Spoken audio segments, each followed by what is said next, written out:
بسم اللہ الرحمن الرحیم۔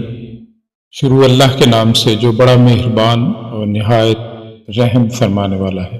حضرت واصف علی واصف صاحب فرماتے ہیں، کشتی ہچکولے کھا رہی ہو تو اللہ کی رحمت کو پکارا جاتا ہے، جب کشتی کنارے لگ جائے تو اپنے زور بازو کے قصیدے پڑے جاتے ہیں۔ بہت کم لوگ ایسے ہیں جو اپنے حاصل کو رحمت پروردگار کی عطا سمجھتے ہیں۔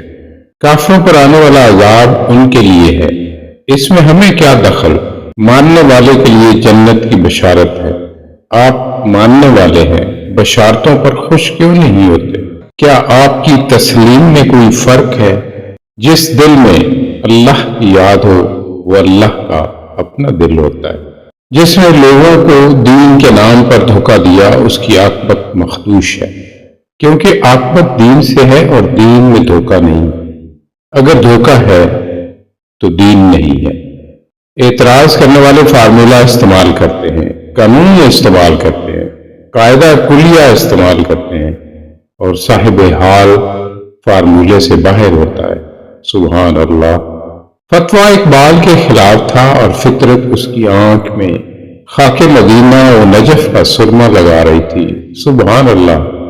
وہ دنائے راز بنا دیا گیا، اسے فقیری عطا ہوئی، کلندری ملی، غبار راہ حجاز ہو گیا۔ مفتی اس کے خلاف رہے، فطرت اس کے ساتھ ہو گئی۔ تو جس انسان کے ساتھ فطرت شامل ہو جائے تو اس کو اور کیا چاہیے؟ جس کی شکل انسان والی ہو اس کی مدد کرتے وقت مذہب نہ پوچھنا، بس مدد کر دو۔ ظاہر و باطن کا فرق کم کر دو، آپ کے اندر خلوص پیدا ہو جائے گا۔ آپ کے لیے ضروری ہے کہ اپنی زندگی میں اپنے ہاتھوں سے لکھے ہوئے اعمال سے آپ ہی توبہ کر لو۔ اے اللہ، ہم اپنی غلطیوں کا اعتراف کرتے ہیں، ہمارے اعتراف کو قبول فرما، آمین۔ ملت اسلامیہ پر رحم فرما، اس قوم پر رحم فرما، ہمارے ذاتی حالات میں رحم فرما، آمین ثم آمین۔ اولیاء اللہ اور مقربین بارگاہ حق کے سوا سب لوگ حقیقت کی تحقیق کے ذوق و شوق سے حجاب میں ہیں۔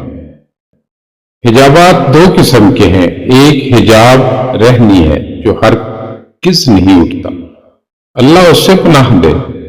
دوسرا حجاب غنی ہے جو بہت جلد اٹھ جاتا ہے۔ اپنے آپ کو قائم رکھو، اس کو تلاش کرو، اس کا دروازہ کھٹکھٹاؤ، وہ دروازہ اب بھی کھلنے کے لیے تیار ہے۔ ہمیں اپنی حفاظت کے لیے کسی سوچ کی ضرورت نہیں، ضرورت صرف وحدت اور صداقت کی ہے۔